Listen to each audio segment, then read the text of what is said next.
माझी माय मराठी भाषा.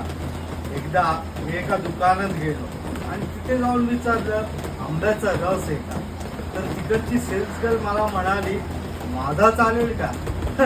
ऐकूनच किती बरं वाटलं ना. आपली मराठी भाषा पण किती विचित्र असते. आता एकदा एक लहान मुलगा अंगणात खेळत होता. तर बाजूच्या शेजारच्या काकांनी त्याला विचारलं काय रे बाळा, आज आईने चड्डी नाही घातली का. तर ह्याच्या पुढची गोष्ट सांगतो मी तुम्हाला. आई आतनं ओरडून त्यांना म्हणाली मी चड्डी घातली होती पण त्याच्या बाबांनी ती काढली. हसू नका. आपली मराठी भाषा जिथे वळवावी तिकडे वळते, जिथे पळवावी तिकडे पळते.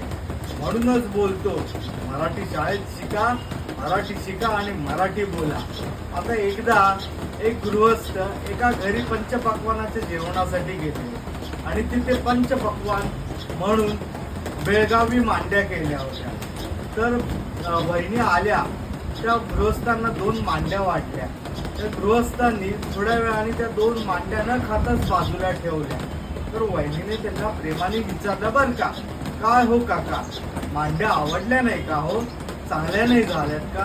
तर ते गृहस्थ वहिनींना बोलले अहो वहिनी, तुमच्या दोन्ही मांड्यांमध्ये केस आहे. त्या वहिनी परत आल्याच नाहीत त्यांच्याकडे कधी.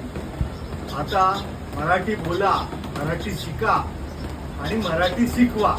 जय महाराष्ट्र.